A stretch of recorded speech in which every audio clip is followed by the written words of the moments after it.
So I just want to welcome everyone. I'll introduce myself quickly, and then I'm going to hand it over to Erika, who is our presenter today. But my name is Jamie O'Connor, and I'm the Outreach Coordinator for Family Voices of Minnesota. Just a quick little elevator speech about who we are. We're a family-run nonprofit here in Minnesota. We offer emotional and informational support to Minnesota families who are raising children or youth with any type of disability or special health care need. We do that in a variety of ways. We offer one-to-one support. We offer groups, webinars like the one that you're on today, resources and updated information.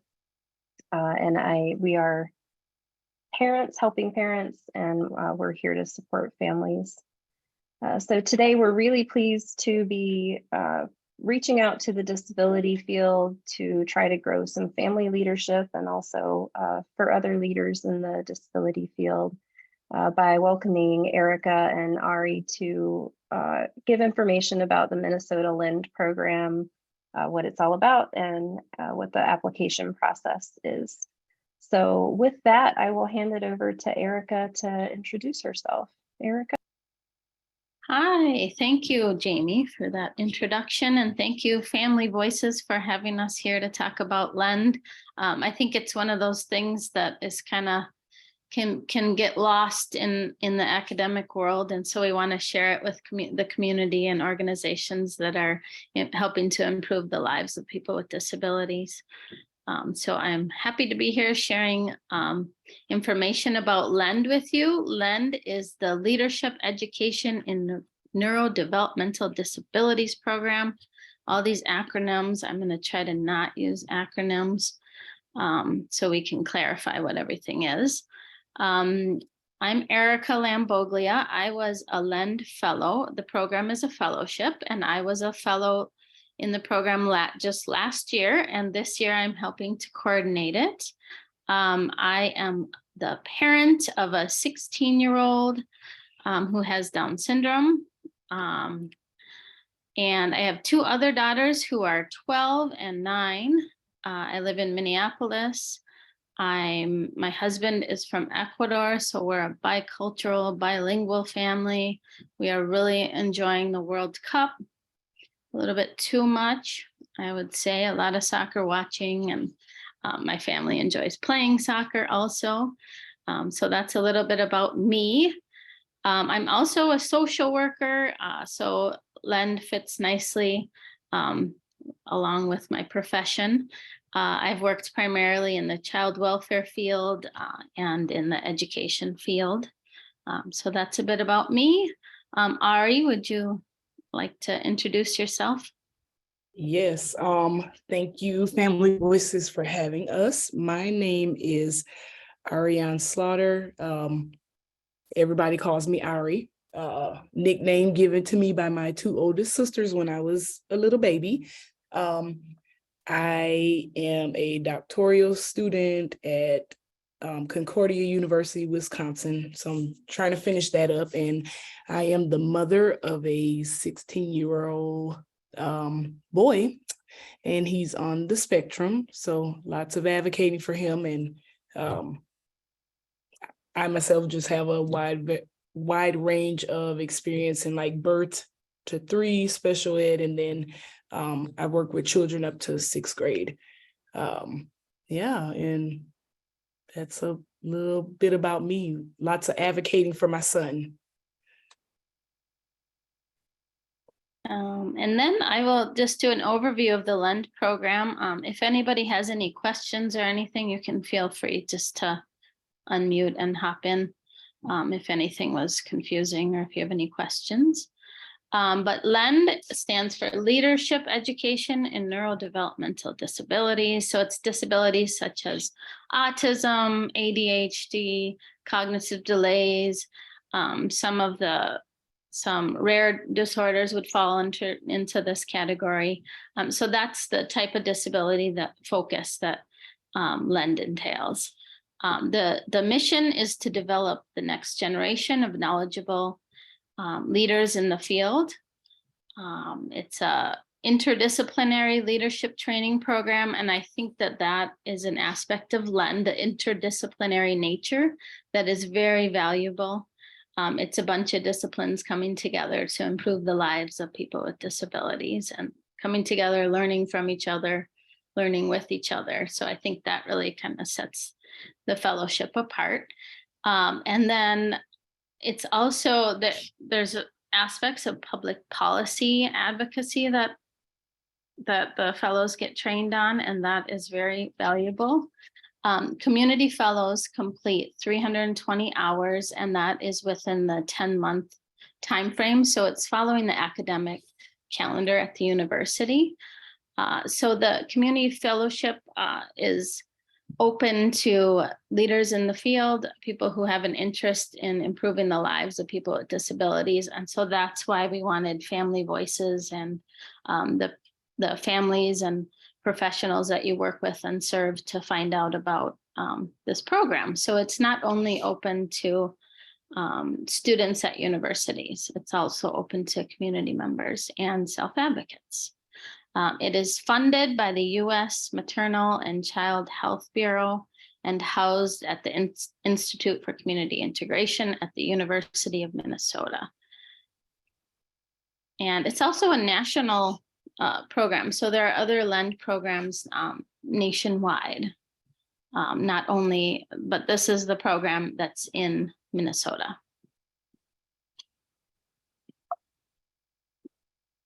So the components of LEND are weekly sessions on Thursdays from 8:30 to 12:30. So these are training sessions during the academic year, as I mentioned before. So these are training sessions. Right now, the program is running once a month in person, and the rest is online. So this format has allowed people who don't live maybe really close to the university campus in Minneapolis to be able to participate. Yet it also gives times for the fellows to get together in person and to get to know each other. So that is a big component of LEND. So Thursdays, 8:30 to 12:30 weekly.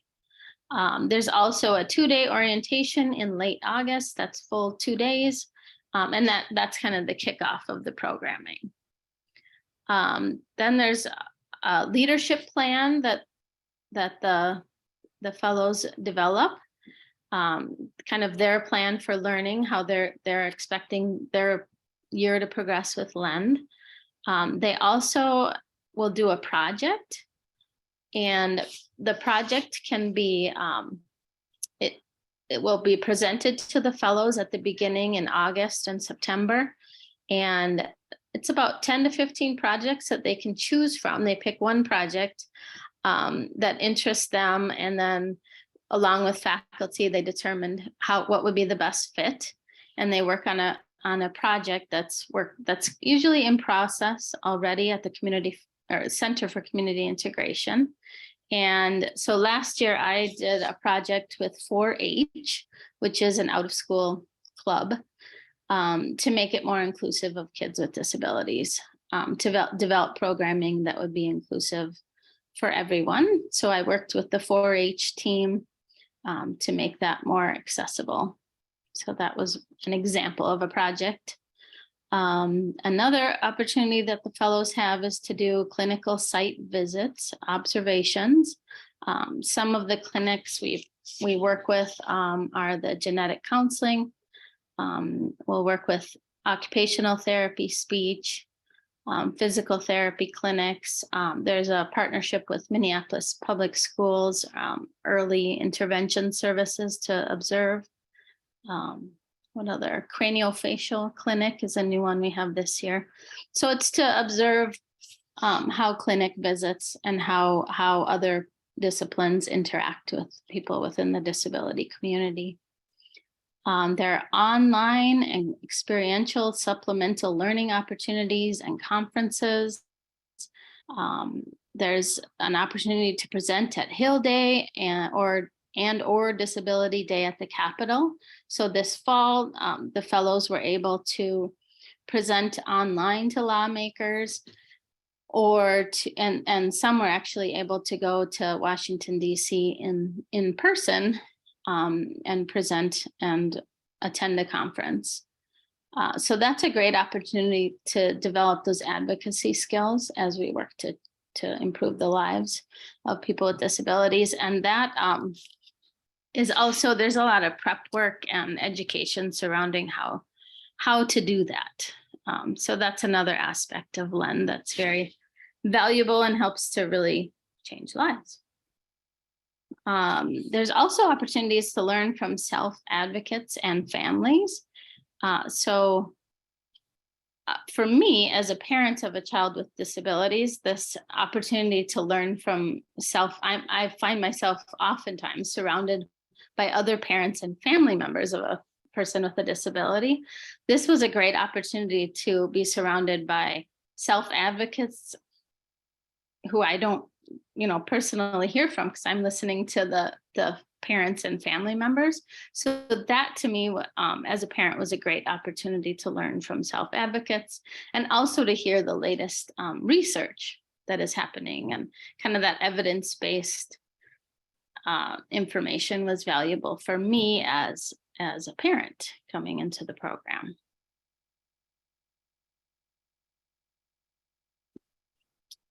So who are the fellows?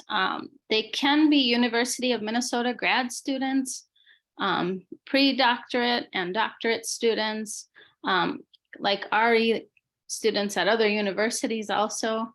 And it can also be community professionals, family members, and self-advocates. And so that's what we really want to get out there, so people know this is available to really to people who are really showing leadership potential and who have experience in the disability community. So we're really trying to reach a variety of people to improve outcomes. Something we wanted to highlight is that people from underrepresented or underserved communities are strongly encouraged to apply. And then in the PDF, there will be a link to this year's fellows, and that's also on the website, where you can go in and look at the different fellows and see where they're coming from. They come from all walks of life. It's really a diverse group. Usually there are about 30 fellows in each cohort. So it's a 10-month program, about 30 fellows each year. So you can see the disciplines that are involved.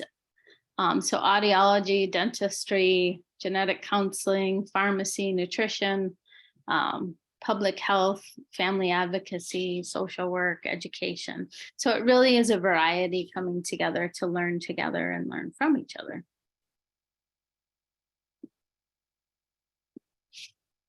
The benefits of LEND are national networking opportunities. So the Association of University Centers on Disability, I had never even heard of those, are a valuable resource that we're trying to get out to the community, not only within the university system, but to get out to the community to benefit from those. So the fellows are able to attend a conference online, and then a few were able, like I said earlier, to attend in Washington, D.C. in person. So that's a good way to get knowledge, and national opportunities. The lifelong interdisciplinary connections, you're working with people who are in all those different disciplines. So you really can develop those connections. You can have somebody to call and ask questions to, if you need information about what's happening in another field. Then there's, and this is kind of similar, but the interdisciplinary leadership development is kind of, similar. And experience with policy change. So we talked about the opportunity to talk to lawmakers, to understand policy better. And part of that is there's also a disability policy and services certificate that you could earn through the fellowship. There's also a class that you can take at the university.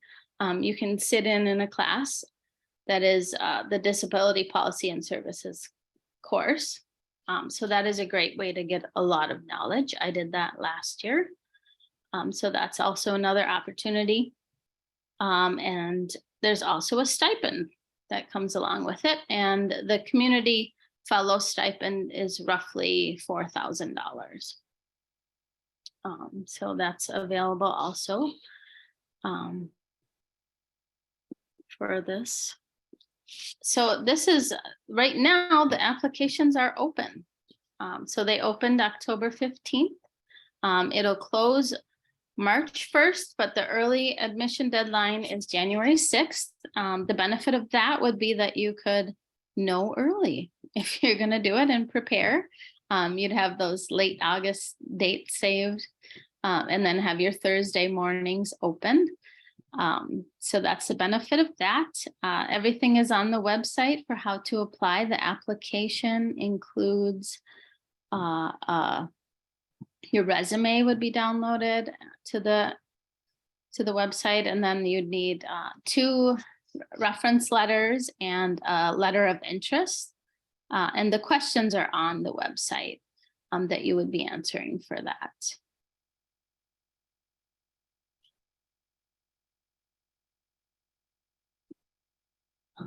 And then you can let me know if there are any questions, or you can let Ari know. Ari's a current fellow. I was a fellow last year. But if you have any questions about the program, you can let us know. My email is there. So we can open it up to questions if anybody has any questions about the program. Thank you so much, Erika. Sorry, I'm just figuring out something technical over here. So I invite everyone, as Erika just did, to put a question in the chat or unmute yourself, raise your hand, whatever your comfort level is. And I'll start us off if that's okay. And this is sort of open-ended, so share what you'd like to Ari and to Erika. But what were your biggest takeaways, or Ari, if you're not finished yet, takeaways so far from your fellowship in the program? I would say my takeaway so far is learning from individuals just from all walks of life. Learning from one of the fellows who's a dental student, he'll be graduating soon. Just kind of putting together the puzzle pieces of how all of these disciplines can be intertwined to like support parents or individuals with disability. Like something like we find very fascinating is we talk about pediatric dentistry. Well, some of the fellows and we were talking and we were like, wait, what about, dentistry that focus on, young children with disabilities? Like, just so my takeaway is just learning different things from all of the fellows. Just they're educating me. Yeah. And you're educating them. So I think it's I agree with what Ari said. The interdisciplinary nature of it is just a really good way to learn. Mm-hmm. When you're studying something, like I studied social work, I'm with social workers and we're studying about our profession. So it's good to get outside of that. And then beyond that, learning from the self-advocates in the group, from people who were born in other countries and can talk about what disability is like in their countries, is very valuable. And I think when, I went into it thinking I knew a lot because I live it as a parent of a child with a disability. And to use the pediatric dentistry as an example, I thought, oh, my daughter had issues at the dentist. I know all this. And every time I go in and learn just so much about what's happening for people with, I didn't realize there were so many dentists who were trying to get educated and to learn how to do dentistry better for everybody. And just the details of who has issues with their teeth. And, I would just learn every session. It was a lot of, going to a physical therapy session, I thought I took my daughter there. I already did this, and then I would learn so much. So I think that's really a valuable piece of LEND. And then also the policy work, I really pushed myself to talk with lawmakers and to tell my story, and that opportunity within an environment where you're getting training was also very valuable. Thank you. It really helps me visualize. Erika, did you see the question? No. I was just going to read that. We have a question about how many applications are there usually versus how many are accepted. So how many people apply, and then how many people are accepted? I just read that there are probably over 100 that apply, and about 30 are accepted. And they're really trying for a variety here of disciplines, of walks of life, of everything. So it's hard to tell beyond that who gets chosen, because it's really trying to find the variety cohort that can really learn and gain knowledge together. But usually it's 80 to 100 is what I read apply. And did you say 30 accepted? I'm sorry, I got distracted. Yes. Yep. 30, Right. About 30. It depends on what type of fellows they accept, but it's usually about 30. Gotcha. Yeah. And then we have a comment and a question together saying that this sounds like such an amazing program. And I apologize if it was mentioned and I missed it, but how is the program advertised? Yeah, that's a good question. That's why we're trying to do more of this to reach community-based organizations. I think it's advertised through the University of Minnesota's schools that we partner with fairly well. But I think it's still a hidden thing that we're trying to get out there to more community-based organizations to get the community fellows involved. So how is it advertised? We're working on it, I think. It certainly sounds like like all of you fellows are ambassadors and that there's a lot of personal outreach involved. Yes, there is that. I think that's a lot of how people hear about it is from somebody who did it previously. That's how I heard about it. And I feel like I'm pretty connected. I'm a social worker, and I feel like I'm pretty connected to organizations, and I hadn't heard about it.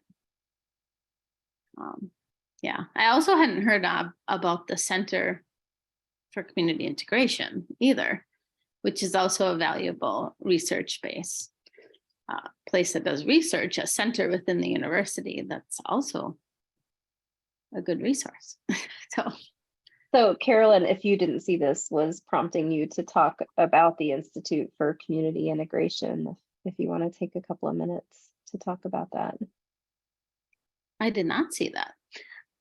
Yeah, the Center for Community Integration is at the University of Minnesota, and they do a lot of research and projects based on for disability. They have a newsletter that's just a lot of information.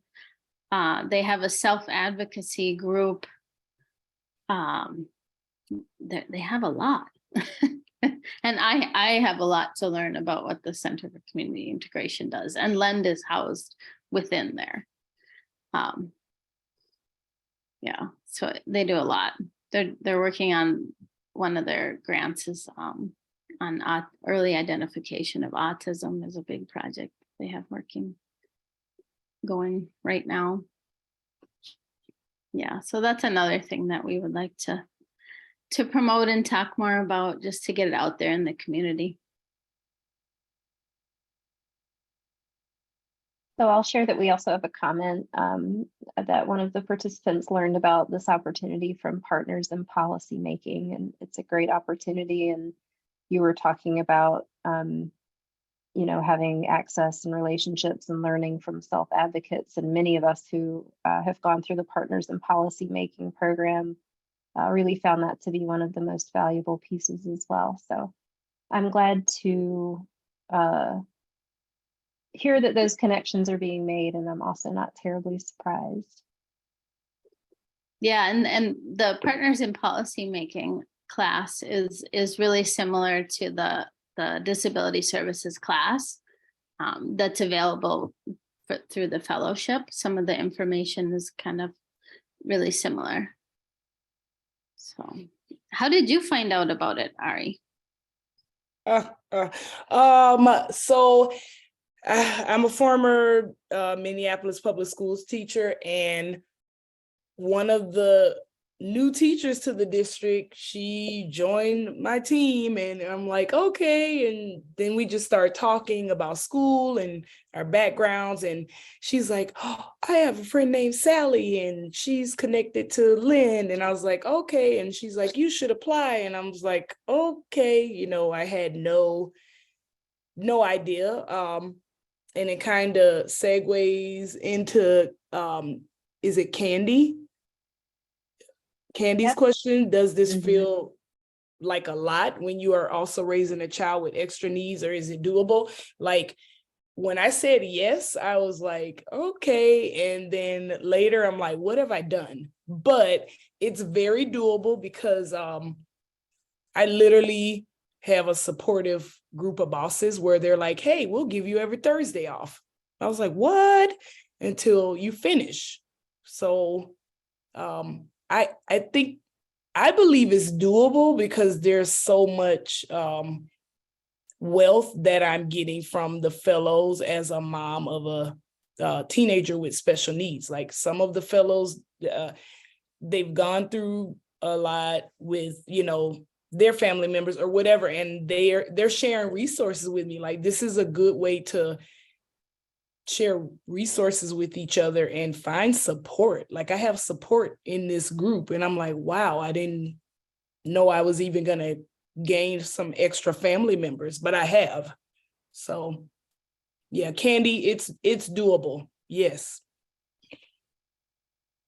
And I think a lot of it is there are a lot of expectations of the fellows and certain things on your to-do list to get done and to get accomplished, because you are expected to learn and grow and to develop as a leader.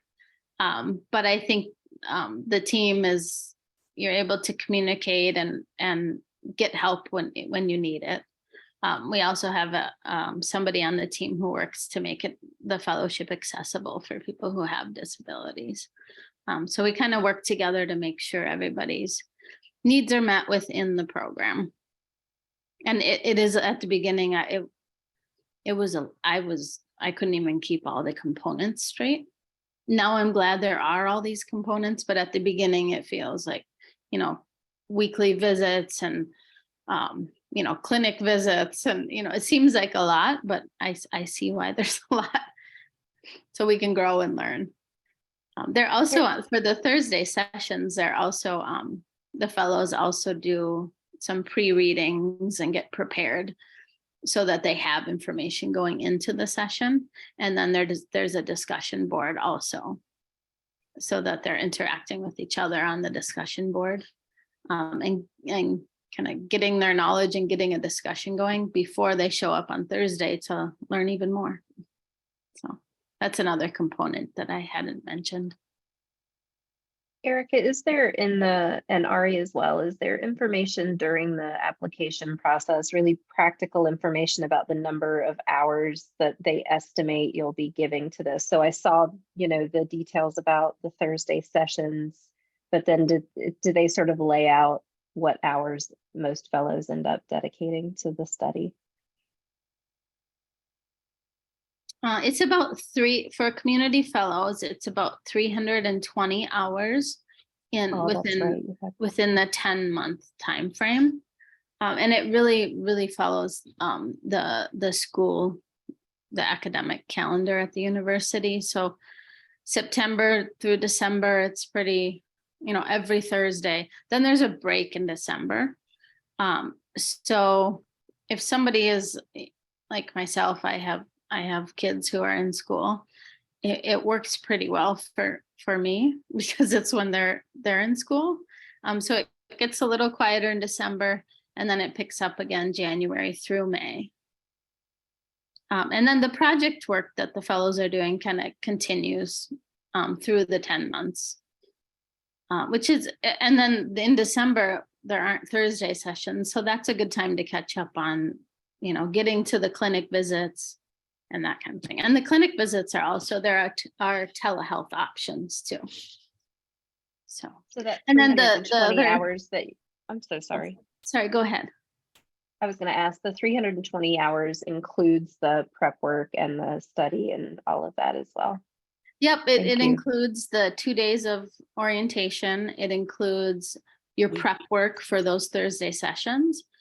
You do a training log, so you kind of make note of all of your prep work and discussion questions and your project work and your meetings with your project team, any conferences that you attend, even outside learning that you're doing that's related to disability would count within that 320 hours. Gotcha. Thank you. I know part of that was a repeat, but it was helpful. Hey, Erika. Yeah. Oh, sorry. I think so Candy wanted to know more about the project, like what is required. And I was just gonna say that at the end of August, well, beginning of September, Candy, we actually were given like a list of projects, and then we were instructed to write about our top 3. And then the leads of LEND, like Erika and McDonald, they would just see and tally up and see where there were more fellows who wanted to do one group, and then that's how the projects were pretty much chosen. Erika can correct me if I'm wrong, but I know, like, for example, I wanted to work on, partnering with an organization in the community that worked with individuals with disabilities on something. So cow tipping was the one, and it's for writers who have disabilities. And I would log in and help transcribe what the writer wanted to say, their exact words, but I was just typing it or writing it. So that's just an example of, one thing. Yeah, that you described that. That's how it is, Ari. And I think, part of we want to play towards the fellow strengths and interests. We just can't have everybody working on the same project. So that wouldn't work for anybody. Yeah, so that's how that works. And there's usually about, I would say, 10 to 15 projects to choose from. And then there's also flexibility within that to go with your schedule. So when you can do it, you do it. When you can't, you can't. So Ari is working and parenting and is a fellow. Ari comes when she can, when it works out. So that's kind of how that works. So there are team meetings, and you're working with a team who's already usually they're already working on a project, and you're stepping in to see what you have to offer. And I think during the fellowship, fellows often realize that they know a lot more than they know. I mean, more than they think they know. So, there's this emphasis on contributing based on life experience. And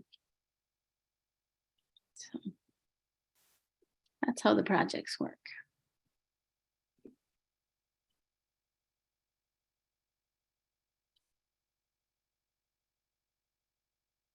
Thank you both so much. Are there other questions out there? I don't want to, spend extra time because I know time is precious, but I also don't want to cut anyone off because we do have time if there are additional questions.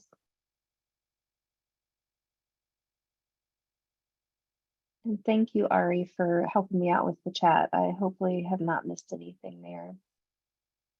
Welcome.